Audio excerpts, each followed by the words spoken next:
چار اشخاص ایسے ہیں جب مریں گے تو جنت میں جانے میں کوئی رکاوٹ نہیں ہوگی۔ ایک وہ شخص جس نے ایسی سچی توبہ کی کہ گناہ کی طرف پلٹنا اتنا مشکل ہے، جس طرح تھن سے نکلا ہوا دودھ واپس نہیں جا سکتا، وہ دوبارہ گناہ کی زندگی اختیار نہیں کر سکتا۔ دوسرا وہ شخص کہ جس نے اپنے والدین کو راضی کر لیا۔ تیسرا وہ شخص کہ جس کی اولاد زیادہ تھی، ذرائع آمدنی تھوڑے تھے، لیکن اس نے اپنی اولاد کے پیٹ میں حرام کا لقمہ نہیں جانے دیا۔ اور چوتھی وہ عورت جو اس حال میں مری کہ اس کا شوہر اس پہ راضی تھا۔ فرمایا یہ چار لوگ وہ ہیں جن کو جنت میں جانے میں کوئی شے بھی رکاوٹ نہیں ہو۔ ایک دوسرے کے ساتھ محبت کا درس دیا، حضور نے اپنی زندگی کا عمل لوگوں کے سامنے پیش کیا۔ حضرت خدیجہ الکبریٰ رضی اللہ تعالی عنہا کے لیے حضور کے جو محبت بڑے جذبات تھے، ان کی وفات کے بعد جانور ذبح کرتے اور ان کی سہیلیوں کے گھروں میں گوشت بیچتے تاکہ ان کی روح کو آسودگی ہو۔ حضرت عائشہ رضی اللہ تعالی عنہا ام المومنین کو حمیرہ کہہ کے پکارا تھا، بلکہ فرمایا کہ عائشہ کی مثال ایسے ہے جس طرح کھانوں میں سرید ہوتا ہے۔ اور حضرت عائشہ رضی اللہ تعالیٰ عنہ روایت کرتی ہیں کہ حضور کثرت سے حضرت خدیجہ کا ذکر کرتے۔ ایک دن مجھ سے نہ رہا گیا، میرا ان سے جو رشتہ تھا، میں نے عرض کی حضور آپ اس بوڑھی عورت کا تذکرہ نہیں چھوڑتے جس کے ہونٹوں کے گوشے بڑھاپے کی وجہ سے زرد ہو گئے تھے، جبکہ اللہ نے آپ کو بہتر ازواج دے دی۔ حضور غصے میں آگے فرمایا عائشہ مجھے خدیجہ کے بارے تکلیف نہ دو، جب پورے مکے نے میرا انکار کیا تھا اس خاتون نے میرا اقرار کیا تھا، جب سارا زمانہ دشمن ہو گیا تھا تو انہوں نے دل جوئی کی تھی۔ کہتے ہیں واللہ اس کے بعد میں نے کبھی ان کے بارے میں کوئی بات نہیں کی۔ اور حضرت خدیجہ الکبریٰ کا جب آخری وقت آیا تو انہوں نے حضور سے چادر رحمت مانگی، حضور یہ چادر عنایت کر دیں۔ پوچھا کیوں؟ عرض کی حضور بخار جان لیوا ثابت ہو رہا ہے، میں چاہوں گی کہ اس چادر سے مجھے کفن دیا جائے۔ کسی شوہر کے بارے میں کسی بیوی کی اس سے بڑی گواہی کیا ہو سکتی ہے کہ وہ کہہ رہی ہے کہ اگر مجھے میرے شوہر کی چادر مل جائے تو میری نجات کی ضمانت ہے۔ یہ حضور علیہ السلام کی زندگی کا حسن ہے جو نکل کے سامنے آ رہا ہے۔ تو عرض کی کہ حضور مجھے چادر دے دیں۔ فرمایا خدیجہ چادر کیا کر رہی ہے؟ عرض کی حضور بخار ہے اور مجھے لگتا ہے کہ میرے آخری وقت آ گیا، مجھے چادر دے دے تاکہ مجھے اس میں کفن دیا جائے۔ حضور کی آنکھیں امڑ آئیں، کہا خدیجہ تو نے چادر مانگی ہے، لو عرفت جلدی لا آتیتک، اگر تو میری جلد بھی مانگتی میں وہ بھی اتار کے دے دیتا۔ کوئی مثال لاؤ تو صحیح ایسی۔ آج لوگ حقوق نسواں کی بات کرتے ہیں، کوئی ایک مثال ہی لا کے دکھائیں ایسی۔ تو اسلام نے یہ روشنی دی ہے، اسلام نے یہ حقوق دیے۔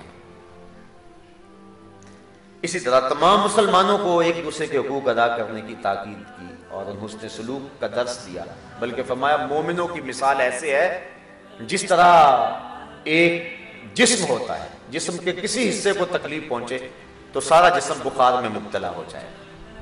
یہ مسلمانوں کی آپس میں مثال ہے، یا دیوار کی طرح جس طرح اینٹیں ایک دوسری میں پیوست ہیں اور ان کو مضبوط کرتی ہیں، اس طرح مسلمان ایک دوسرے کو مضبوط کرتے ہیں۔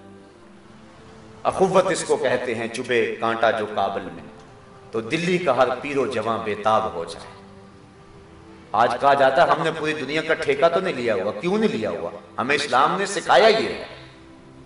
جب راجہ داہر کے ہاتھوں ایک مظلوم بیٹی نے تنگ ہو کے حجاج کو آواز دی تھی تو محمد بن قاسم کہاں سے چلا تھا؟ اپنی بہن کی آبرو بچانے کے لیے۔ یہ اسلام ہے۔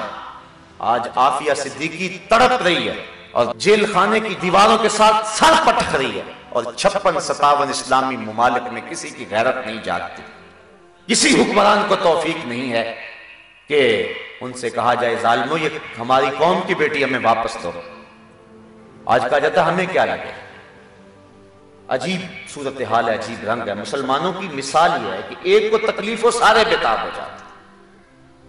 اسی طرح رشتہ داروں کے حقوق ہیں۔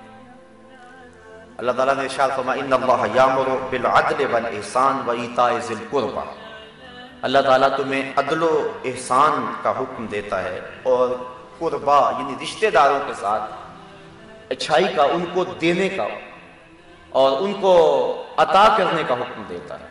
بلکہ ایک روایت میں آتا ہے کہ افضل صدقہ وہ ہے جو ناراض کنگال رشتہ دار کو دیا جائے۔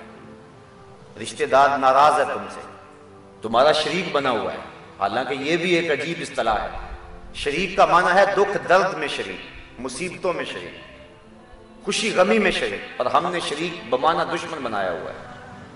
تو جو تمہارا دشمن بنا ہوا ہے اور تمہیں نیچا دکھانے کے لیے تلا ہوا ہے اور تمہاری عزت اس کو ایک آنکھ نہیں بھاتی اور تمہیں نقصان پہنچانے کے لیے تمہاری جڑیں کاٹنے کے لیے لگا ہوا ہے، لیکن اس کے اوپر بھی حالات برے آ گئے، تو اس کو ضرورت ہے. تو اب اس کو اگر تم دو گے تو تمہاری طبیعت اس کی طرف مائل نہیں ہوتی کہ میں سانپ کو کیوں دودھ پلاؤں، یہ تو میرا دشمن ہے. تو فرمایا گیا کہ بہتر صدقہ وہ ہے جو ناراض رشتہ دار کو دیا جائے، چونکہ اس میں نفس شامل نہیں ہوگا، جو کیا جائے گا اللہ کی رضا کے لیے کیا جائے گا. بلکہ حضور نے فرمایا جو شخص یہ چاہتا ہے کہ میرے رزق میں برکت ہو، فرمایا وہ صلہ رحمی کیا کرے. اور ایک حدیث کے لفظ ہیں سل من قطعک وات من حرم، فرمایا جو تجھ سے تعلق توڑے تو اس سے تعلق جوڑ، اور جو تجھے محروم رکھے تو اس کی جولیاں بھر دے. رشتہ داری میں ہوتا ہے کہ لوگ چھوٹی چھوٹی بات پہ بگڑ جاتے ہیں، مجھے رشتہ نہیں دیا، میرے ساتھ یہ سلوک نہیں کیا، چھوٹی چھوٹی باتوں سے بگڑتے ہیں، پھر ساری زندگی نفرت کی دیواریں کھڑی کیے رکھتے ہیں. اللہ رسول کے احکام سے لوگوں کا آج تعلق نہیں رہا ہے، نفس اتنے موٹے اور تازے ہو گئے ہوئے کہ بس ہم ان کی خوراک کی فراہم کرتے رہتے ہیں. تو اگر تجھ سے کوئی تعلق توڑے تو اس سے تعلق جوڑ، اور اگر تجھے کوئی محروم رکھے جب تیرے اوپر موقع آئے اس کو عطا کرنے کا، تو اس ماضی نہ دیکھ کے اس لیے جب میں پسا تھا تو میرے ساتھ کیا سلوک کیا تھا، تو اس رویے کو نہ دیکھ، تو اپنے طرز زندگی کی خوبصورتی کی طرف آ اور اب تو اس کو نواز دے. کتنا خوبصورت جملہ ہے، ہزاروں نظمیں نثریں قربان سے ایک جملے پہ، زندگی سمو کے رکھ دی گئی ان دو جملوں میں. سل من قطعک وات من حرمک، جو تجھ سے قطع تعلق ہی کرے تو اس سے تعلق جوڑ، اور جو تجھے محروم رکھے تو اس کی جھولیاں بھر دے. رشتہ داریوں کے جوڑنے کے لیے کتنا خوبصورت یہ جملہ ہے. بلکہ حضور نے فرمایا لا يدخل الجنت قاطع، قطع تعلقی کرنے والا جنت میں داخل نہیں ہوگا. اور ایک دوسری حدیث کے لفظ ہیں کہ 3 لوگ جو ہیں وہ جنت میں داخل نہیں ہوں گے. منان یعنی احسان جتلانے والا، نیکی کرنے کے بعد احسان جتلانے والا. دوسرا مدمن الخمر، شراب کشید کرنے والا. اور تیسرا آنکھ یعنی تعلق توڑنے والا، رشتہ داریوں کو توڑنے والا، نافرمانیاں کرنے والا، والدین سے، رشتہ داروں سے، بہن بھائیوں سے اپنے تعلق کو توڑنے والا. آج ہم کتنے لوگوں سے ہنس ہنس کے ملتے ہیں، ہماری معاشی مجبوریاں ہوتی ہیں، ہماری سیاسی مجبوریاں ہوتی ہیں، ہماری کئی مجبوریاں ہوتی ہیں، ہم کتنے لوگوں کو ہنس ہنس کے ملتے ہیں. تو اگر رشتہ داروں کے ساتھ بھی آپ اچھا سلوک کر لیں. بہت سارے لوگوں کا عجیب سا رویہ ہوتا ہے، باہر ہنستے ہوتے ہیں، گھر آ کے فرعون بن جاتے ہیں اور وہ سمجھتے ہیں کہ یہاں میں نے اپنا روب جمانا ہے. نہیں، اپنی زندگی کو خوبصورت بنائیں اور معاف کرنے کا مزاج بنائیں. جو شخص معاف کرنے کا مزاج بنا لیتا ہے آسودہ ہوتا ہے، اور جو شخص نفرتوں کے بیچ اپنے دل میں بوتا ہے، ان کو پانی دیتا رہتا ہے، تو وہ ساری زندگی اذیتوں کا شکار رہتا ہے. اس لیے اگر خود آسودہ رہنا چاہتے ہو تو لوگوں کو آسودگی پہ چاہو. فرمایا لا ضرر ولا ضرار، نہ کسی کو دکھ دو اور نہ تمہیں کوئی دکھ دے. سادے لفظوں میں جیو اور جینے دو، یہ پالیسی اختیار کرو زندگی میں، تو زندگی خوبصورت ہو جائے گی. ورنہ ہر وقت جلن، کڑن، تکلیف. کسی رشتہ دار کو دولت مل گئی تو کڑن اور جلن، کسی کو کوئی عزت مل گئی تو کڑن اور جلن. یہ ہر وقت کڑن اور جلن کی زندگی بسر ہوگی اور اذیت ہی ہوگی.